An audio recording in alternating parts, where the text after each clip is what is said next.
Members of the royal family view floral tributes outside Windsor Castle and Balmoral Castle as Queen Elizabeth II's funeral is set for September 19th. Across the United Kingdom, ceremonies steeped in tradition proclaimed King Charles III the country's new monarch. Kyiv claims to have taken back more than 30 settlements, its biggest battlefield success since it prevented Russia from taking control over its capital at the start of the war. That my whole life, whether it be long or short, shall be devoted to your service and to the service of our great imperial family. The newly appointed Prince and Princess of Wales were met with cheers as they united with the Duke and Duchess of Sussex outside of Windsor Palace to inspect floral tributes to Queen Elizabeth II on Saturday.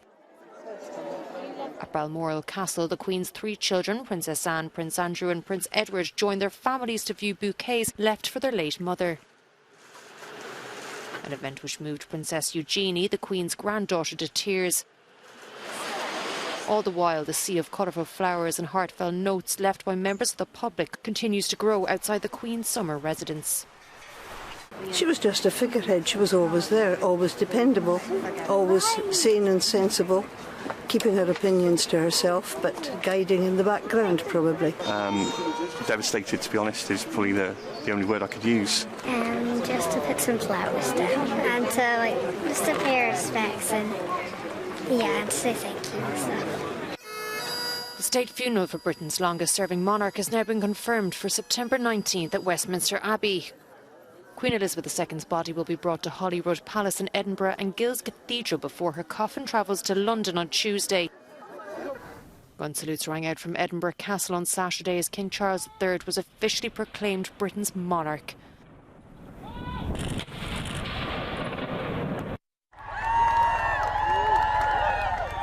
The UK's new monarch was greeted by crowds as he arrived at Buckingham Palace, with some chanting, "God save the King." Others waiting outside the castle in London greeted King Charles III with flowers and cheers. The arrival of the 73-year-old monarch came after his proclamation ceremony, while Charles officially became king the moment his mother, Queen Elizabeth II, died on Thursday. Ceremonies across the UK, such as this one, officially introduced him to his country. Hooray! Hip hip! Hooray! A throwback to a time before mass communication. During the accession ceremony, a key ceremonial and constitutional step in this process, King Charles III swore an oath and honored his late mother. I am deeply aware of this great inheritance and of the duties and heavy responsibilities of sovereignty, which have now passed to me. In taking up these responsibilities, I shall strive to follow the inspiring example I have been set in upholding constitutional government and to seek the peace, harmony and prosperity of the peoples of these islands and of the Commonwealth realms and territories throughout the world. Cannon fire across the UK also welcomed the country's new sovereign, and a wave of further proclamations will take place across the UK until Sunday. In the House of Commons, the country's new Prime Minister, Liz Truss, and senior members of her government swore oaths of loyalty to the country's new king. That I will be faithful and bear true allegiance. The funeral for Queen Elizabeth II will not take place until September 19th. According to law, so help me God. Tributes have been pouring in from around the world following the death of Britain's longest-serving monarch, Queen Elizabeth II. Italian President Sergio Mattarella has signed a book of condolences at the British ambassador's residence in Rome. The 81-year-old wrote she inspired by wisdom and example entire generations of world citizens. France's former president François Hollande and his wife, actress Julie Gaillet, also paid their respects to the late Queen at the British Embassy in Paris. Elizabeth died at the age of 96 on Thursday and visited France more than any other country during her reign. Meanwhile, in the Southern Hemisphere, Australia's Governor-General David Hurley and Prime Minister Anthony Albanese joined diplomats and other leaders for a ceremony at the Queen's Terrace in Canberra. Members of the public have left flowers at the gates of Sydney's Government House, while supporters of the monarchy in Brisbane have also been paying their respects. She was a very hard-working, respectful woman. It's great to see a woman who's been so dedicated to her role, meant so much to so many people globally. Moving west to India, students from Gurukul Art School were seen creating vibrant portraits of the Queen on Friday at the edge of a busy street of the financial capital, Mumbai. Elizabeth II's funeral will be held in London's Westminster Abbey on the 19th of September before she is buried at Windsor Castle.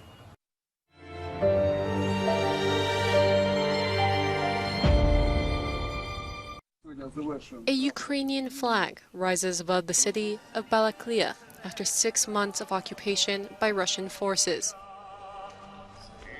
This is just one of the towns recaptured by Kyiv as Ukraine gains ground in the eastern part of the country, in the Kharkiv region. Kyiv claims to have taken control of more than 30 settlements that were previously occupied by Moscow.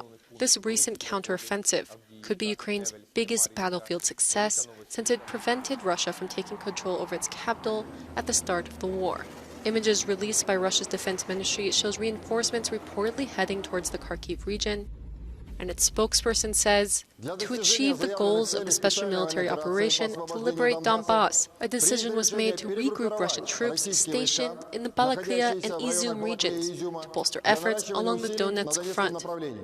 Denis Pushilin, a Kremlin-backed leader of a separatist republic in eastern Ukraine, says that there was fierce fighting between Russian forces and Ukraine in his breakaway region. Russia's claim that it's concentrating on Donetsk is similar to its justification for pulling back from the region around Kyiv earlier this year. Sweden's political party leaders have now had their final debate ahead of Sunday's general election. And the main topics on the table important to voters were energy prices, climate, healthcare, education and crime. There are two major blocs vying for a majority, the left and right, with 4 parties on each side. According to recent opinion polls, there are only a few seats between them. For now, it could go either way. The current minority government is led by the left-wing Social Democrats. Magdalena Andersson is Prime Minister, Sweden's first female Prime Minister, and she's fighting to stay at the helm of this group. However, a right-wing coalition is possible and would include the Liberals, moderates, Christian Democrats and the far-right Sweden Democrats, who have gained some popularity bringing immigration into the political debate.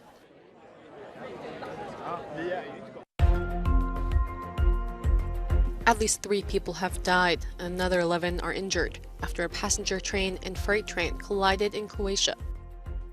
The collision, which the country's prime minister described as huge, took place near the town of Novska on Friday night. Authorities are still looking into the cause of the collision.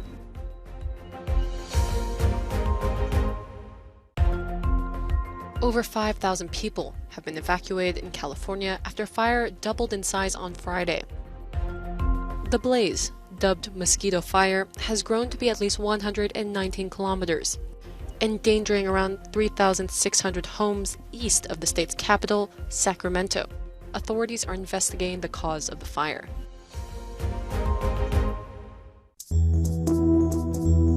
Her name is Sally Gabori, and you've probably never heard of her. But the self-taught Aboriginal painter who died in 2015 is now considered one of Australia's great contemporary artists. Her paintings are on show in Paris at the Foundation Cartier, and they include several monumental works. It's her first solo exhibition in Europe. Sally Gabori only started painting at the age of 80, yet produced over 2,000 works by the time she died. The Albertina houses one of Europe's most important compilations of modernist art in the form of the Herbert Batliner collection. A lawyer from Liechtenstein who passed away in 2019 was one of the greatest art collectors and patrons of our time. The collection comprises more than 500 pieces covering virtually every aspect of modernist painting, including Russian avant-garde and surrealism, a must-see if you're in Vienna. Or, if you're in Barcelona this weekend, the Joan Miró Foundation is also a must-see. Bright interior and exterior spaces allow the visitor to walk through the building while discovering the multiple talents and aspects of the artist. The collection of paintings, drawings, sculptures and other works on display in the artist's hometown is the largest in the world.